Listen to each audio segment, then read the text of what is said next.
ಚನ್ನರಾಯಪಟ್ಟಣ ತಾಲೂಕು ಬಾಗೂರು ಹೋಬಳಿ ಒಳಗೇರಹಳ್ಳಿ ಗ್ರಾಮದ ಸರ್ಕಾರಿ ಹಿರಿಯ ಪ್ರಾಥಮಿಕ ಪಾಠಶಾಲೆ ಹಾಗೂ ಸರ್ಕಾರಿ ಪ್ರೌಢಶಾಲೆಯಿಂದ ನಡೆದಂತಹ 80ನೇ ಸ್ವಾತಂತ್ರ್ಯ ದಿನಾಚರಣೆ ಬಹಳ ವೈಭವದಿಂದ ಕೂಡಿತ್ತು.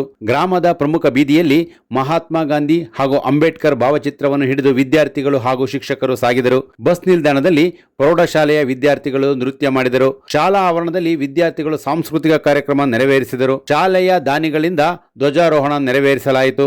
ಎಸ್ಎಸ್ಎಲ್ಸಿ ಪರೀಕ್ಷೆಯಲ್ಲಿ ಅತಿ ಹೆಚ್ಚು ಅಂಕ ಪಡೆದ ವಿದ್ಯಾರ್ಥಿಗಳನ್ನು ಸನ್ಮಾನಿಸಲಾಯಿತು. ಶಾಲೆಗೆ ಕೊಡುಗೆ ನೀಡಿದ ದಾನಿಗಳನ್ನೂ ಸಹ ಶಾಲೆಯ ವತಿಯಿಂದ ಸನ್ಮಾನಿಸಲಾಯಿತು.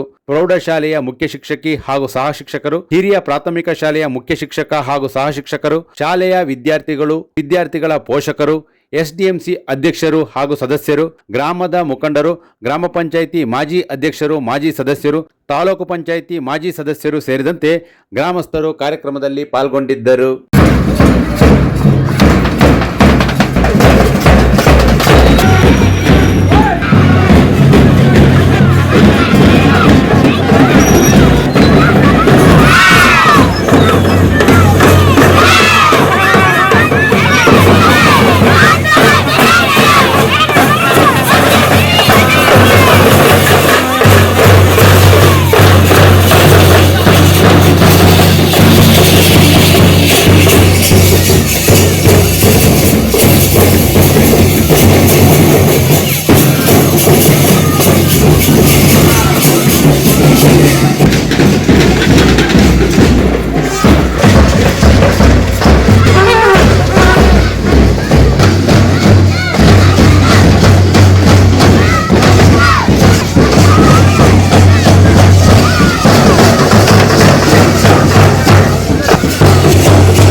ಶ್ರೀಧರಸ್ವಾಮಿ ಅವರ ಕಡೆಯಿಂದ ಸನ್ಮಾನ ಕಾರ್ಯಕ್ರಮ ಹಮ್ಮಿಕೊಳ್ಳಲಾಗಿದೆ. ವೇದಿಕೆ ಮೂಲಕ ಎಲ್ಲ ಗಣ್ಯಾತಿ ಗಣ್ಯರು ವಿದ್ಯಾರ್ಥಿಗಳಿಗೆ ಸನ್ಮಾನವನ್ನು ಮಾಡಿಕೊಡಬೇಕಾಗಿ ಅವರಲ್ಲಿ ಸವಿನಯ ಪ್ರಾರ್ಥನೆ.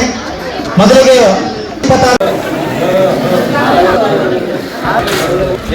ದಯಮಾಡಿ ಯಾರು ಹೊರಗಡೆ ಹೋಗಿ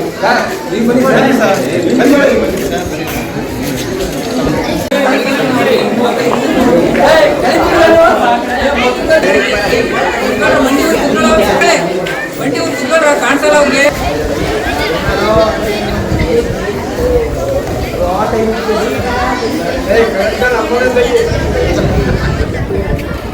ಸಂಘದ ಅಧ್ಯಕ್ಷರು ಎಲ್ಲ ಮಕ್ಕಳು ಕೂಡ ಒಂದು ಸನ್ಮಾನ ಕಾರ್ಯಕ್ರಮವನ್ನ ಇಟ್ಕೊಂಡಿದ್ದಾರೆ. ಅವರಿಗೆ ನಾವು ತುಂಬ ಹೃದಯದ ಧನ್ಯವಾದವನ್ನು ತಿಳಿಸ್ತಾ ಹಾಗೂ ಎಲ್ಲ ವಿದ್ಯಾರ್ಥಿಗಳಿಗೂ ಕೂಡ ತುಂಬ ಹೃದಯದ ಧನ್ಯವಾದಗಳನ್ನು ತಿಳಿಸ್ತಾ ಎಲ್ಲ ಪೋಷಕರು ಸರ್ಕಾರಿ ಶಾಲೆಗೆ ಸೇರಿಸಿ ಸರ್ಕಾರಿ ಶಾಲೆಯ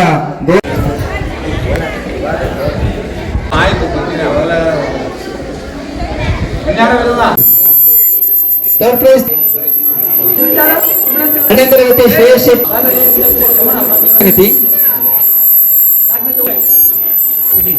ತೃತೀಯ 7ನೇ ತರಗತಿಯ ಮಾಡಿದಂತ ಎಲ್ಲ ಗಣ್ಯರಿಗೆ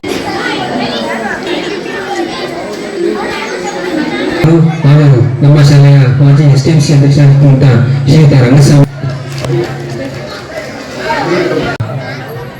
25-26ನೇ ಸಾಲಿನ ಸ್ವಾತಂತ್ರ್ಯ ದಿನಾಚರಣೆಯ ಸಂಭ್ರಮ, ಅದ್ದೂರಿ ಸಂಭ್ರಮ ನಮ್ಮ ಒಳಗೇರಹಳ್ಳಿ ಗ್ರಾಮದಲ್ಲಿ ಎರಡೂ ಶಾಲೆಗಳು ಸೇರಿ ನಮ್ಮ ಗ್ರಾಮಸ್ಥರು ಎರಡೂ ಶಾಲೆಗಳಿಗೆ ಬೆಂಬಲವನ್ನು ಕೊಟ್ಟು ಆ ಶಾಲೆ ಬೇರೆ ಇಲ್ಲ ಈ ಶಾಲೆ ಬೇರೆ ಇಲ್ಲ ಅಂತ ಹೇಳಿ ಸಂತೋಷದಿಂದ ಎಲ್ಲರೂ ಕೂಡ ಬಂದು ಈ ಕಾರ್ಯಕ್ರಮವನ್ನು ನೆರವೇರಿಸಿಕೊಡ್ತಾರೆ.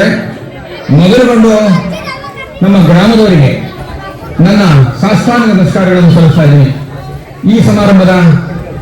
ಹಾಗಾಗಿ ನಮ್ಮ ಗ್ರಾಮಸ್ಥರಿಗೆ ನಮ್ಮ ವೇದಿಕೆಯಲ್ಲಿ ಎಲ್ಲರೂ ಕೂಡ ಆಸೀನರಾಗಿದ್ದಾರೆ ಹಾಗೂ ನಮ್ಮ ಗ್ರಾಮಸ್ಥರೆಲ್ಲರೂ ಕೂಡ ಮಕ್ಕಳನ್ನ ಖಾಸಗಿ ಶಾಲೆಯಲ್ಲಿ ಕಳಿಸ್ತಾ ಇದ್ದಾರೆ. ಈ ಗೌರ್ಮೆಂಟ್ ಶಾಲೆಗಳಲ್ಲಿ ಈ ತರ ವ್ಯವಸ್ಥೆ ಮಾಡಿ ಎಲ್ಲವನ್ನ ಪಡ್ಕೊಳ್ಳೋದು ಸುಮಾರು ವರ್ಷದಿಂದ ನಾವು ಎಲ್ಲರೂ ಹೇಳ್ತಲೇ ಇದೀವಿ. ಎಲ್ಲ ತುಂಬ ಕಳ್ಸೋದಿಲ್ಲ. ಒಂದ್ 7-8 ವೆಹಿಕಲ್ ಬರ್ತಾವೆ ನಮ್ಮೂರಿಗೆ. ಈ ಶಾಲೆ ಉಳಿಯುತ್ತೆ ಖಂಡಿತವಾಗಿ. ಎಲ್ಲರೂ ನಮ್ಮ ಊರು ಗ್ರಾಮದವರು, ತಾಯಂದಿರು, ತಂದೆಯರು ಮನಸ್ಸು ಮಾಡಿದ್ರೆ ಈ ಶಾಲೆ ಖಂಡಿತವಾಗಿ ಉಳಿಯುತ್ತೆ. ನೀವೆಲ್ಲರೂ ಮನಸ್ಸು ಮಾಡಿ ನೋಡಿ. ಎಂತೆಂತ ಸ್ಪೀಚ್ಗಳನ್ನ ಇಂಗ್ಲಿಷ್ ಸ್ಪೀಚ್ ಇಲ್ಲ ಅಂತಿದ್ರಿ, ನನಗೆ ನೋಡಿ ಬಹಳ ಖುಷಿ ಆಯ್ತು. ಮಾತ್ರ ದಾನವಾಗಿ ಕೊಟ್ಟಿರುವಂತಹ ಮನೆಯರು ಸ್ಮರಿಸುತ್ತಾ ಈ ಕಟ್ಟಡಕ್ಕೆ ನಮ್ಮ ತಂದೆಯವರು ಮಾಡಿರುವಂತಹ ಕೆಲಸಗಳನ್ನೆಲ್ಲ ಸ್ಮರಿಸಿಕೊಂಡು ಎಲ್ಲರೂ ಸರ್ಕಾರಿ ಶಾಲೆ ಉಳಿಬೇಕು ಅಂತಂತಾರೆ. ತಾವೆಲ್ಲ ಮನಸ್ಸು ಮಾಡಿ ಹೊರಗಡೆ ಮಕ್ಕಳನ್ನ ಕಲಿಸೋದನ್ನ ತಪ್ಪು ಮಾಡ್ತಾ ಇದ್ದಾರೆ. ನೀವು ನಿಮ್ಮ ಮಕ್ಕಳನ್ನ ಸರ್ಕಾರಿ ಶಾಲೆಯಲ್ಲಿ ಓದಿಸಿದ್ರೆ ಮಕ್ಕಳು ಎಲ್ಲೂ ಹೋಗೋದಿಲ್ಲ, ಮುಂದೆ ಬರಲ್ಲ ಅಂತ ತಿಳ್ಕೊಳ್ಳೋ ಭಾವನೆ ಕೊಟ್ಟಿದೆ. ನಿಮ್ಮೂರಿಗೆ ಬರುವಂತ ಯಾವುದೇ ಯಾರು ಕಳಿಸ್ತಾ ಇದ್ರೆ ಅವ್ರಿಗೆಲ್ಲ ನೀವು ಬರುವಂತ ಮಾಡಿ ಇಲ್ಲಿ ಕಳಿಸಿ ಮಕ್ಕಳನ್ನ ಸೇರಿಸಿ ನಮ್ಮೂರು ಶಾಲೆ ಉಳಿಸಿ ಅಂತ ನೀವೆಲ್ಲ ಕೇಳ್ಕೊಂಡು ದಯವಿಟ್ಟು